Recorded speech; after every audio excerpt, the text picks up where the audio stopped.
yang tinggal di Perumnas itu terbatas sekali. Di kota ya lumayan lah seperti itu. Tapi kalau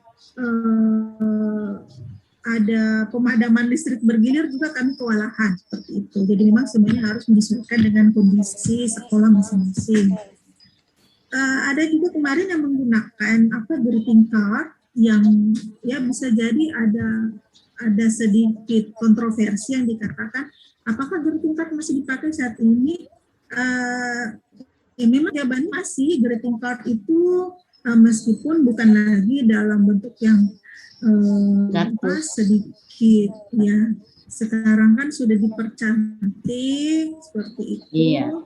Kemudian mungkin kalau greeting card physically yang saling mengirim greeting card itu yang sudah tidak kita temukan.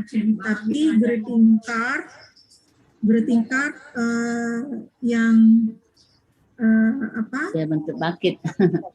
Ya, kalau dalam yang di apa sih namanya, yang biasanya dalam bentuk kemarin ada yang kirim hampers atau buket atau buket seperti itu masih ditemukan. Nah kalau yang dikirimkan ke WA semisal chat group itu biasanya sudah dalam bentuk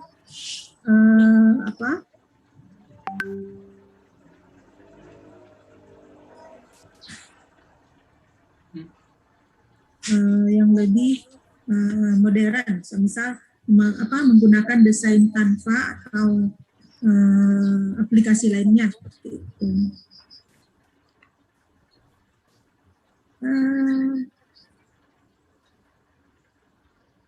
Oke, tadi ada saya temukan di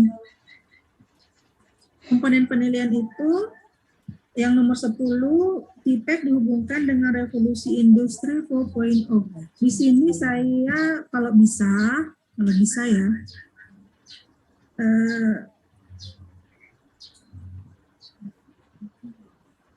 menghubungkan TIPEC itu kan istilah di dalam kependidikan seperti itu. Sementara revolusi industri itu terminologi dalam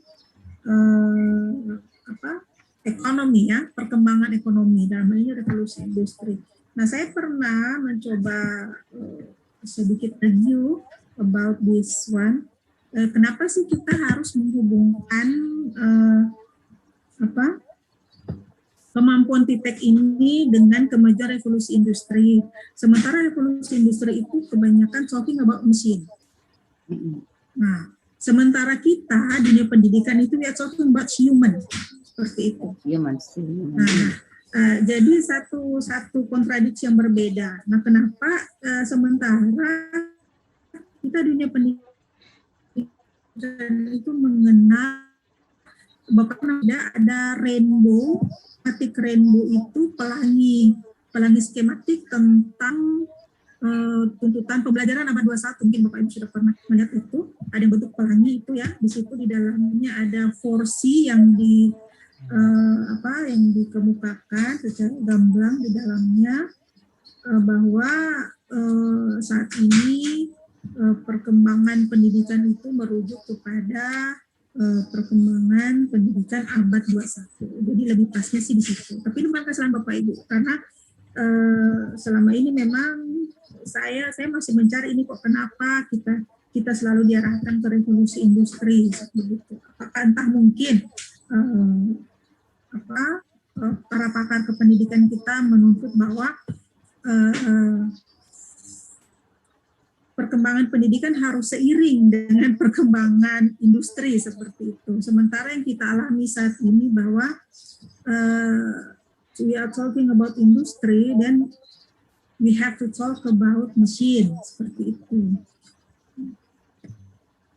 Baik Bapak Ibu, seperti itu ulasan saya untuk hasil observasi peer teaching selama 4 hari ini. Ya. 2 hari refleksinya, peer teachingnya 2 hari. Ya, baik, silakan Ibu. Mungkin ada opini juga dari Ibu, sudut pandang dari Ibu selaku guru pembimbing. Oke. Iya. Terima kasih Kalau saya lihat bikin 2 hari itu dan 2 hari review, intinya semua mahasiswa PPG ini sudah mereka sudah melakukan yang terbaik. Namun yang saya garis bawah di sini tentang penilaian aja. Dan mengenai bahan ajar, materi ajar kemarin sudah saya lihat ada yang ini tadi sudah terjawab semua, mereka sudah paham, jadi tidak usah bahas. Yang saya tekankan di sini, dan ini juga banyak guru yang secara bukan di mahasiswa PPG saja, tetapi di yang saya temukan selama saya mengajar, artinya yang ini bahwa penilaian itu kan kita tahu ada 3 asesmen ya, yaitu ada assessment of learning, assessment of for learning, dan assessment as learning. Nah, ada yang bertanya seperti ini, yang mana sih itu, yang bagaimana namanya assessment of learning? Apakah selama kita dalam kelas itu apa namanya? Karena yang kita tahu ada 3 itu assessment. Ya, Bapak Ibu perlu betul-betul perlu mencermati. Kalau kita lihat gambar yang di buku itu ada di buku, enggak tahu di buku yang mana ya, di modul berapa itu pernah sempat saya lihat glance saja, tidak saya baca betul karena saya kalau mendingan saya mendengar daripada membaca. Kalau saya membaca langsung mataku tidak bagus, langsung kepalanya sakit. Intinya begini Bapak Ibu, kalau yang kita lakukan di dalam kelas itu hanya 2 yang berlaku. Assessment for learning dan assessment as learning. Apa bedanya? Jika siswa terlibat di dalamnya itu berarti dia masuk kategori assessment as learning. Kalau siswa terlibat di dalamnya berarti ada siswa itu ada siswa namanya assessment as learning. Ketika pembelajaran selama proses pembelajaran itu adalah assessment for learning itu. Nah, ada yang bertanya mana tuh yang namanya assessment of learning? Assessment of learning yang itu ketika salah satu materi sudah selesai dan di dalam program sudah dicantumkan bahwa kalau saya unit 1 selesai saya lakukan, saya adakan ulangan the daily test 1. Nah, itu namanya assessment of learning. Itu aja Bapak Ibu ya, supaya tidak ada lagi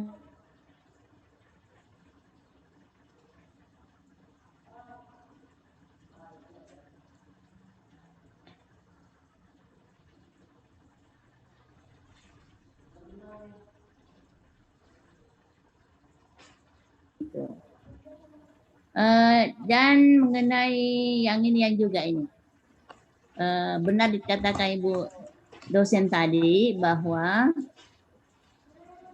media yang kita tampilkan kepada siswa baik itu audio atau visual, seperti apalagi video-video yang kita tampilkan untuk bahan ajar kita, materi ajar kita kepada siswa, itu tergantung kondisi sekolah kita masing-masing. Seperti di sekolah saya selama pembelajaran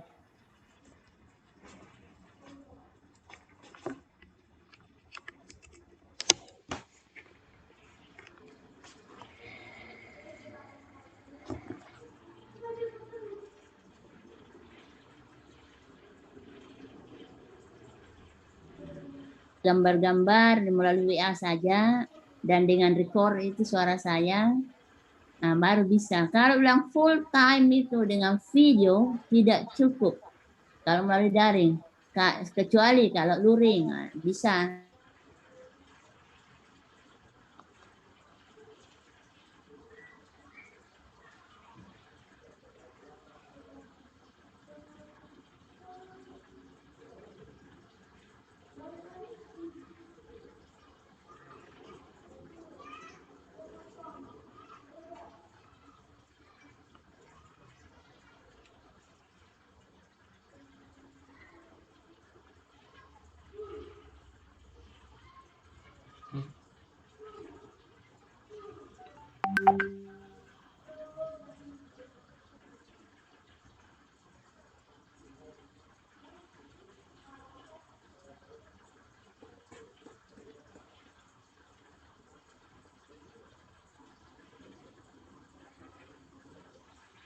menit, tergantung kelasnya. Kalau kelasnya cepat paham, ya udah 5 menit oke lah. Namun kadang-kadang di ruang itu siswa kita nggak mau you want to guide our student, you want to help student. Bagaimana, apa kira-kira materi yang akan kita berikan. Jangan langsung diberikan. Misalnya kita mengajarkan tentang teknik, tentu kita bertanya dulu kepada siswa, what did you do yesterday? Apa sih yang kamu lakukan, atau what did you do? Where did you go? Mereka banyak jawabannya. Mereka kalau jawab dalam bahasa Indonesia paham bahwa oh dia semua pertanyaan kita. Nah, ada siswa yang betul dia jawab, oh yesterday I went to my grandma home gitu. Saya ke rumah ya, I went to. Ada juga I go. Apakah kita tegur siswa bilang salah pada saat menjawab? Jangan. Saya teringat dengan Profesor dosen saya UNN IKIP pada waktu itu, tegur siswa di saat mereka menjawab, nantilah baru bilang, you mean I went? Oh iya ya mem, went kedua. Kenapa kita jelaskan bahwa ini begini di inti. Namun perhatikan juga kan ada namanya PBL, jangan atau problem, jangan sampai kita menjawab pertanyaan siswa, tapi kita hanya memfasilitasi siswa. Nah, begitupun di kita, jangan sampai kita yang menunjukkan siswa ini loh jawabannya. Ini loh, ini yang kita mau. Kecuali kalau selesai kita membuat reinforcement, penguatan kepada siswa baru bisa. Hanya memberikan semuanya ini yang Anda belajar. Sekarang ini Anda kegiatan sekarang ini Anda kan PBL. Contohnya saja mereview itu kan kami berdua tidak mau ini dunia, nantinya akan yang menjawab jawabannya.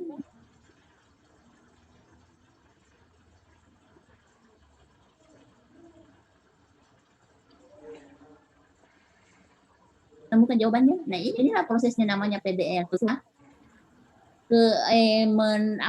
Menresponsmen, memberi penguatan kepada siswa, baru kita bahas semua ini yang tadi Anda lakukan, anak-anak ini. My student ini ya, oke, gitu. Itu yang saya maksud.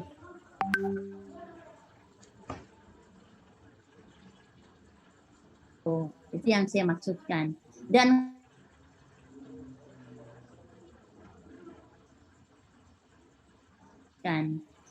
kalau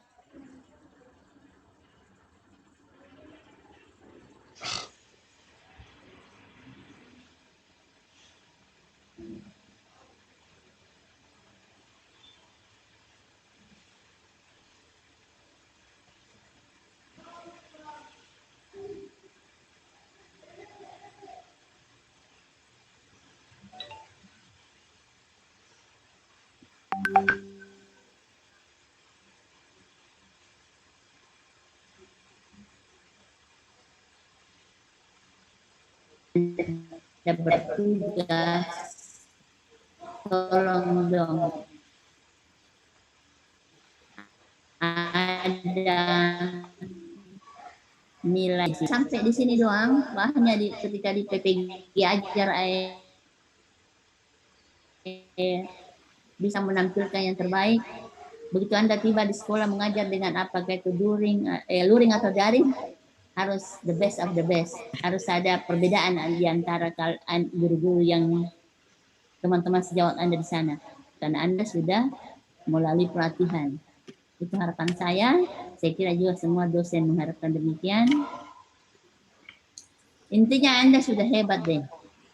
Hanya itu saja siswa atau membawa siswa kepada ada apa ya, di sinilah kehebatannya seorang guru, berkreasi seorang guru ketika dia bisa menghidupkan kelas. Kalau kelasnya diam, berarti gurunya masih perlu. Nah, ada juga salah paham. Kalau dia, oh bagus, siswaku pintar, patuh. Oh tidak. Nah ada juga yang ribut, karena ribut sembarang asbun aja, asal bunyi, itu juga tidak bagus. Ya namanya menghidupkan kelas, bagaimana siswa aktif, mengerjakan tugasnya, dan dia banyak bertanya. Nah dia bertanya dalam kelompoknya. Nah ini juga pemberian tugas ini. Coba selalu ketika kita memberikan tugas, misalnya, please do the text one. Selalu diberikan limit the time. Kalau umpamanya sudah 5 menit, 10 menit lewat lah itu stop. Cek jawabannya. Janganlah biarkan siswa mengerjakan itu sampai berjam-jam. Cek, di situ aja kita lihat. Ketika dicek, tanya siswa. Jangan pernah menunjuk siswa yang paling kurang, yang low, tetapi tunjuklah siswa yang terbaik. Atau bilang siapa yang bisa yang jawab, who can answer this. Kadang-kadang siswa pintar itu malu-malu, dia malu. Nah, Anda sudah tahu bahwa ini siswa bilang, bagaimana, can you answer? Ya, apa namanya, merangkum siswanya, bagaimana dia bisa belajar dengan baik dalam kelas. Jangan sampai satu siswa belajar, satu lainnya cerita, karena sering saya temukan begitu. Dan guru tidak perhatikan ini. Makanya guru banyak berjalan monitor siswanya. Jangan hanya duduk di tempat. Guru K13 itu tidak pernah duduk di tempat. Mereka betul-betul capek. Beda guru di era saya tahun 70-an. Hanya beberapa menit saja menerangkan ketika mengerjakan tugas. Oke, buka halaman sekian, duduk nih gurunya. Tidak jalan nih. Nah ini salah. K13 betul-betul gurunya capek. Betul-betul guru harus ekstra banget. Saya alami semua. Beda banget pembelajaran di era tahun 70-an dengan 80, 90 beda. Nah, harapan saya di kelas, saya Bapak Ibu sampai sekarang ketika masuk di kelas, saya itu banyak bahan yang saya bawa.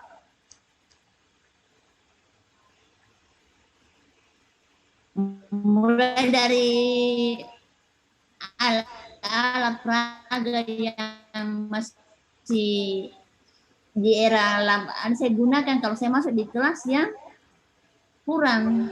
Nah kalau masuk di kelas yang pintar, udah bawa laptop, bapaknya apa istilahnya, asal-asal masuk di kelas. Jangan merasa, wah saya kan hafal materiku, saya tidak usah bawa apa-apa, tidak. Bukan begitu maunya.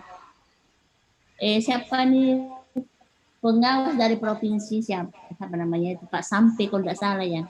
Dia kebetulan backgroundnya bahasa Inggris. Saya dimonitor waktu itu, tahun 80-an. Saya bawa keranjang, bilang, why do you bring basket lah? This my kid lah. Hebat ibu ya. Saya bawa, karena waktu itu mengajar kelas 7 loh. Tahun 90-an itu. Kalau saya 90, jelas I'm still single pada waktu itu. Warna-warna, buah-buahan, tentang buah-buahan saya bawa. Yang benda yang betul-betul yang dimakan, apple saya bawa. Kan berapa harga apple pada waktu itu? Mango, saya bawa semua itu. Dan anak-anak tertarik, interestingnya di sini karena setelah itu mereka makan. Saya berikan pada mereka, siapa yang pintar, who can answer my question, apalagi saya anggap susah itu pertanyaan, dan mereka berusaha karena dia siapa yang ada, saya bilang please makanlah itu setelah kamu jawab jawabannya ibu. Nah mereka tertarik di situ. Jadi memang seorang guru tuh harus punya inovasi terus, berkreasi terus ya. Dan saya yakin Anda semua yang 10 orang ini, 11 sih kalau tidak salah, 11 atau 10 ya. Mudah-mudahan bisa. 11 orang. Oke. Oh 11 ya. Yang ini juga apa? Identifikasi. Identify ya, tidak selamanya juga. Tidak Bu. Ada juga. Soalnya saya tidak lihat.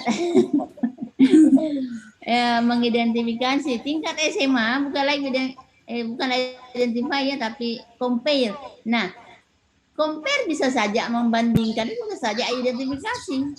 Tergantung lah. Jadi jangan bilang tingkat SMA harus analyze saja, tidak. Saya pernah masuk di STM negeri sini di Parepare, waktu itu masuk, saya tidak tahu ngawat wah apa itu ya, kenapa sih bisa masuk, monitor gurunya tingkat SMA, dia bilang harus begini, bilang tergantung, itu waktu itu belum ada ke-13 tahun, di era tahun 90-an masih kurikulum berbasis itu masih ya belum ini, tergantung Bu Bapak Ibu. Dan jangan juga kita memaksakan untuk harus HOTS, tidak semua KD harus HOTS. Untuk kelas 8 ada namanya MGMP. Di MGMP itulah kita, saya hidupkan MGMP karena kebetulan saya ketua MGMP mulai tahun berapa sampai tahun 2018 kemarin saya berhenti karena saya anggap berilah yang muda-muda, saya sudah capek. Kita MGMP. Jangan di MGMP hanya hanya nanti membuat soal ulangan, itu tidak. Saya membuat rutin itu pertemuan tiap bulannya. Apa yang kita bahas, apa pengalaman si guru-guru kita bahas, buat bahan ajar, kita ini meramu soal-soal yang mau diberikan ulang harian pertama, itu kita bahas memang di situ sehingga melahirkan yang namanya HOTS itu. Karena makin banyak yang berpikir makin bagus. Kalau kita sendiri yang buat, kadang-kadang, jadi intinya saya suruh buat semua guru. Coba buat Bapak Ibu 2 nomor saja masing-masingnya ini. Setelah mereka buat, tampilkan. Ya seperti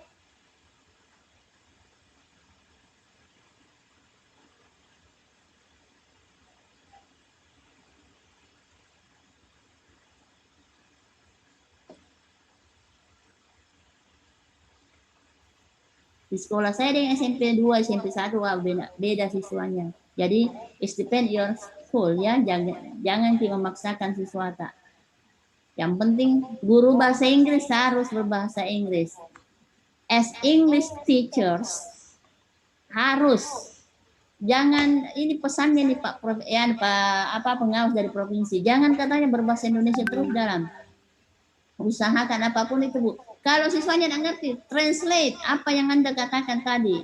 Hanya kalau tidak bisa mentranslate langsung, gunakan gestures, gerakan tangan. Yang penting it is important as an English teacher must speak English all the time. Itu kata pesannya pengawas provinsi. Itu pesan saya terima masih tahun 90-an Bapak Ibu. Makanya kalau saya di MGP saya tekan itu pada guru-guru bahasa Inggris. Merasa malu, kan ada guru alasannya gini, malu Kak didengar, kenapa malu? Sama-sama guru bahasa Inggris, sama-sama jadi juga orang Indonesia. Enggak malu, kalau umpamanya keselo sedikit, enggak apa-apa, bukan tundi bahasa tak, enggak apa-apa kan? Kan ada guru mengatakan English. Kalau coba Bapak Ibu dengarkan native speaker, enggak pernah dia katakan English itu, dia katakan English. Enggak pernah dia katakan English, tapi English. Banyak guru mengatakan English itu. Tapi saya tidak pernah tegur guru yang buat kesalahan pronunciation, saya hanya memperdengarkan. Ini native speaker. Nah, ada nih jadi English bukan English ya. Itu banyak guru yang mengucapkan sampai sekarang ini. Nah, ada yang biasa kalau dia pronunciation, oh iya benar. Tapi kalau umpamanya di negara-negara Asia, saya ke Malaysia makanya English juga. Di Singapura dikatakan English. Jadi di bandara itu ya, begitu saya sering begitu. Ya, itulah masukan saya yang jadi intinya. Mari ya semua sudah ikut PPG ini. Ada perubahan yang lebih bagus. Mengajarlah dengan ikhlas, mengajarlah dengan sesuai tupoksi, supaya berkah gaji yang kita makan nanti. Amin, gitu ya. Terima kasih Bu dosen, silakan sambil alih kembali. Sekedar mengingatkan Bapak Ibu, apakah sudah masih pertanyaan pada refleksi? Sudah Bu. Ya, sudah dipost semua. Sudah. Termasuk juga posting video juga sudah ya. untuk peer teaching, jadi tugas kami untuk menilai. Baik Bapak Ibu, kita masih ada RTL untuk hari Senin ya. Masih ada kelas RTL untuk hari Senin. Hari Senin itu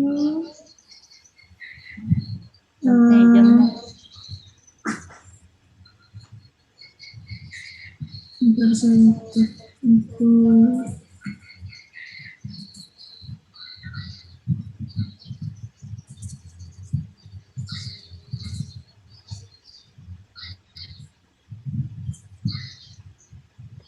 tidak apa-apa, di sini bisa kita bicarakan bagaimana tentang RTL yang Bapak Ibu kira-kira sudah merancangkah RTL-nya?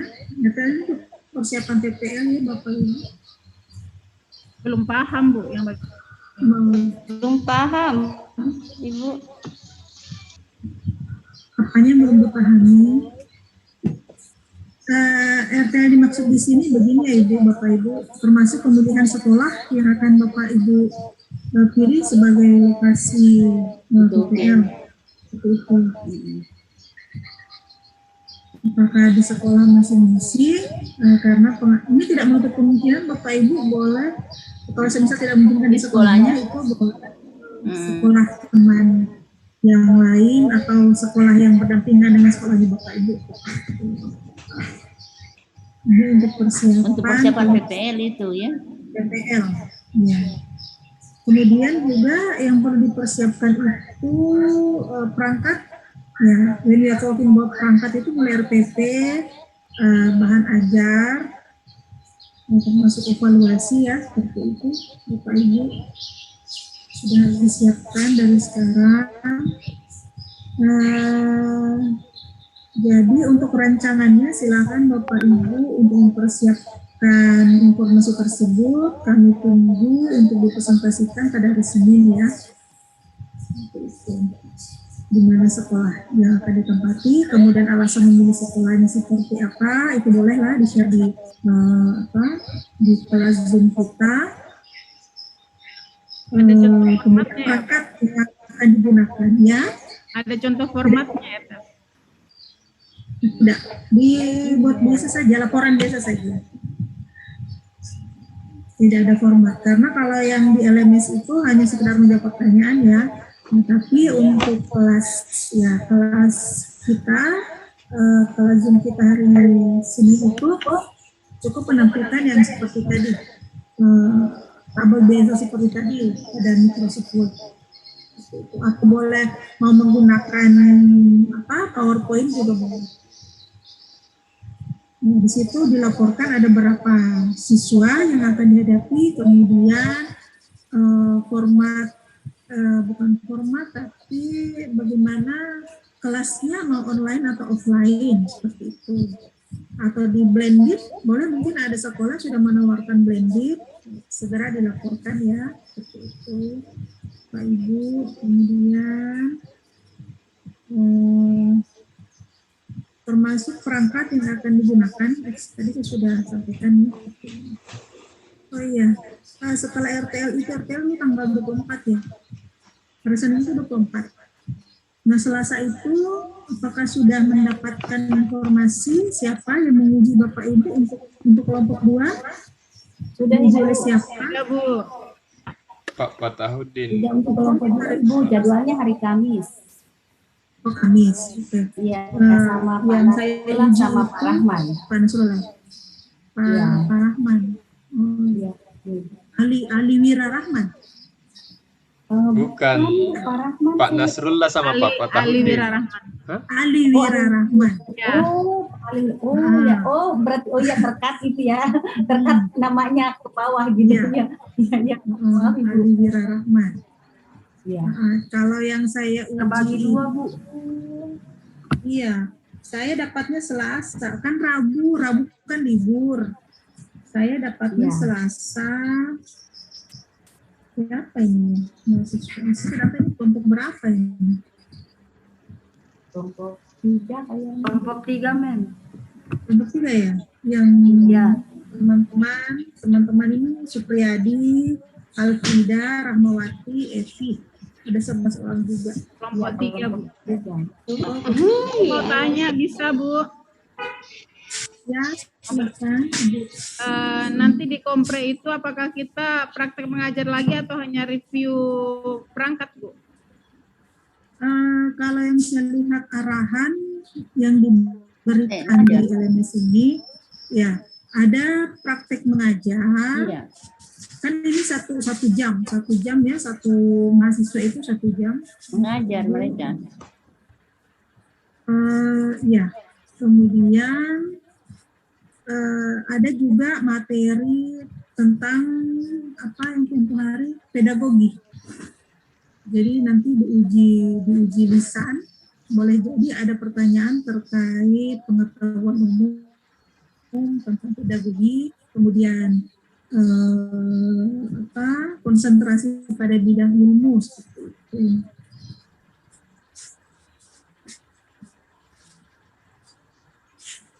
Teori pedagogi dan teori pengetahuan bidang studi.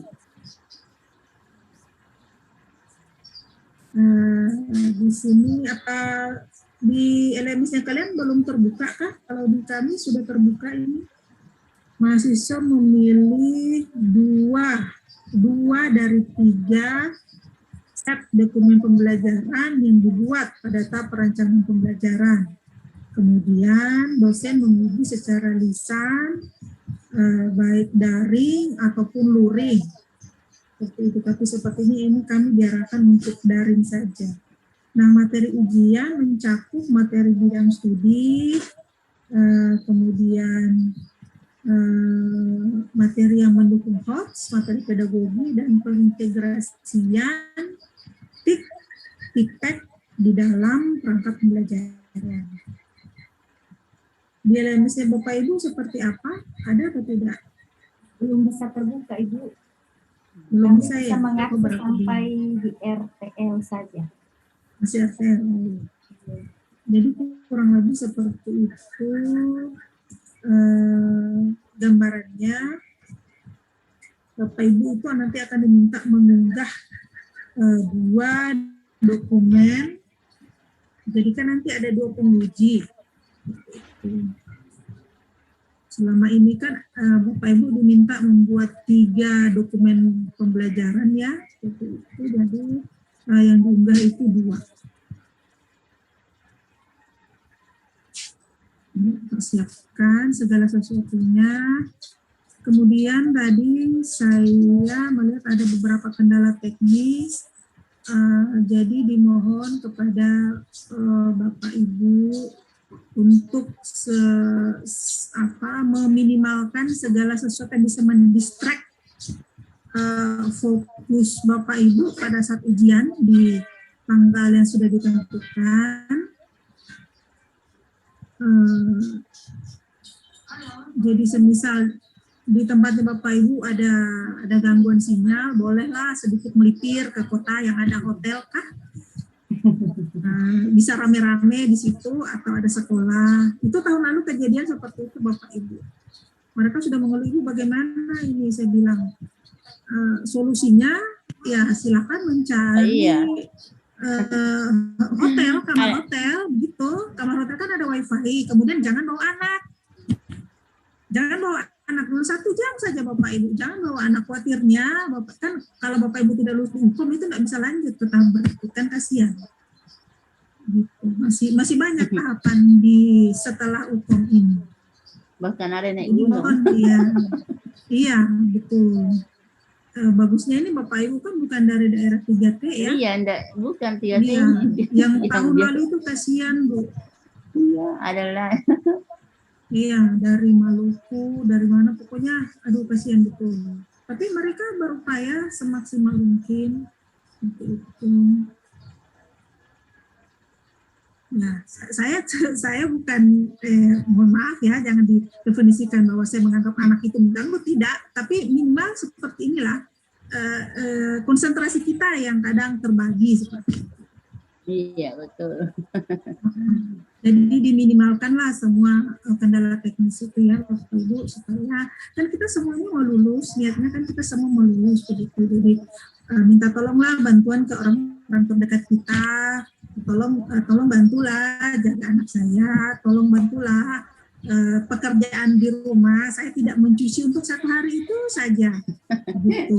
Kan terkadang pekerjaan rumah tangga itu kan saya ngomong begini karena saya merasakan ya, ibu itu ya begitu. Iya. Kalau ada jemuran atau pakaian kotor kan itu kita pasti terdistract sebagai seorang ibu kan ada ini kotoran banyak begini.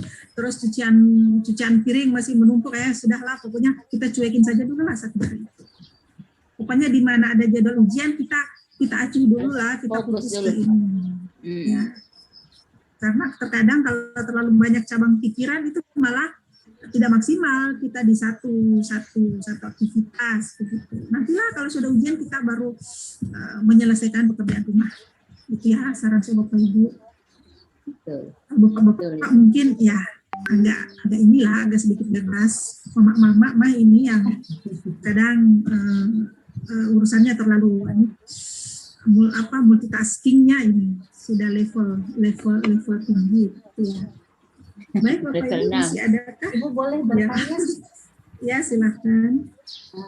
Ibu nanti kalau hukumnya itu yang masuk di room cuma bertiga, yang mahasiswa penguji 2 orang atau satu kelompok masuk semua, terus yang diuji maju 1 begitu, yang lainnya menyaksikan atau bagaimana? Kalau tahun lalu sepertinya satu orang, hanya bertiga saja, 2 penguji Bertiga 1 ya. orang. Ya. Setelah itu kan kita atur waktunya. Masih ada Ibu? Maaf. Ya, silakan. Ya. Ini nanti PPL-nya kan pas bersamaan dengan anak-anak peserta didik siswa kami itu libur. Ya, libur. Kalau saya tidak salah ujian semester itu minggu pertama di bulan 6. Iya. Jadi pas SMA. masuk pas masuk jadwal PPL itu pas juga siswa pada libur. Jadi ya usahanya guru bagaimana bisa mengaktifkan anak-anak atau mengusahakan mereka untuk bisa hadir di kelas kita pada saat kita PPL. Nah, yang seperti ini pasti akan sulit. Satu masalah atau kendala besar menurut kami ini, apakah harus satu kelas itu jumlahnya berapa orang, 30 kah atau minimal berapa orang? Tidak. Supaya kami bisa melihat seperti apa gitu. 20 minimal. Jadi berapa orang minimal? Oh 20 maksimal. Minimalnya Iya, maksimal. Atau 15. Minimal itu yang lalu Ibu dosen ada yang sampai 15 saja. Karena susah dikumpulkan ya. Apalagi mengumpulkan siswanya. Ibu mengumpulkan siswa itu susah. Iya betul. Kalau di waktu-waktu pembelajaran aktif mungkin boleh bisa Bu, tapi pada saat libur itu juga kayaknya tidak ada juga. Betul. Iya. Iya. 15 bisa jadi ya. Memang, ya. Ya bisa. Iya. Ya. Terima kasih Bu. Jadi kami sudah sangat paham kondisi itu karena toh Kemendikbud juga Pak GTK ini juga membuat jadwal yang memang selalu pas dengan jadwal libur. Itu kejadian di tahun lalu juga begitu ya Bu? Iya, ya? betul. Iya. Ya, jadinya karena dijadwalkan seperti itu ya sudah kita mengkondisikan mengundang mahasiswa dengan jumlah ya minimal di atas 10 lah begitu. Iya. 10, 15 atau 20, tapi jangan 10 juga ya, supaya interaksi di dalam kelas kan juga bagus. Semakin banyak siswanya kan interaksi semakin jelas Bu. Karena ini kan Bapak Ibu kan mau praktek ngajar begitu di kelas. Jadi kalau tidak diinteraksikan nampaknya bagaimana ya penilaiannya gitu. Ya, masih ada pertanyaan tuh Bapak Ibu? Silakan persiapkan diri dari sekarang ya. Hari ini Sabtu. Pokoknya malam Ahad sampai malam Senin itu persiapan untuk PPL. penyusunan perangkat pembelajaran yang akan di upload untuk UKOM. Gitu. Nah, kenapa diminta 2? Karena akan ada 2 penguji. Gitu. Nah, mekanismenya kalau dulu sih kita memilih 1, terus ada juga yang khusus menanyakan pedagogi. Nantilah itu hanya teknis saja, yang jelas materi yang akan diberikan itu sekitar pedagogi. Jadi Bapak Ibu kan sudah belajar juga ya, teori belajar seperti apa, itu jangan dilupa. Jadi pertanyaan yang diajukan juga nanti itu bukan hanya sekitar komponen yang tercakup di dalam perangkat, tapi juga di luar item komponen perangkat pembelajaran tersebut. Jadi misal pertanyaannya, problem-based learning ini terkait dengan teori belajar apa? Misal, apakah behaviorism, apakah konstruktivism, atau kognitivism, seperti itu. Itu kan Bapak Ibu harus punya modal di situ. Baik, gimana Bapak Ibu? Apakah sudah dipaham? Ya, saya tutup kelas ini. Bapak Ibu bisa lebih banyak mempersiapkan diri dulu untuk UKOM ya. Ya, dan RTL hari Senin. Kita masih di RTL 1 kali hari Senin. Ya, baik. Thank you very much Bapak Ibu atas kerja kerasnya. Semoga sehat, termasuk juga Ibu Nurayati. Terima kasih Bu untuk hari ini. Kita masih bertemu lagi hari Senin tanggal 24. Terakhir deh. Iya. Iya, untuk RTL. Nah, selanjutnya UKOM dan masih ada PPL lagi Bu. Baik, terima kasih. Assalamualaikum warahmatullahi wabarakatuh. Waalaikumsalam Waalaikumsalam warahmatullahi wabarakatuh.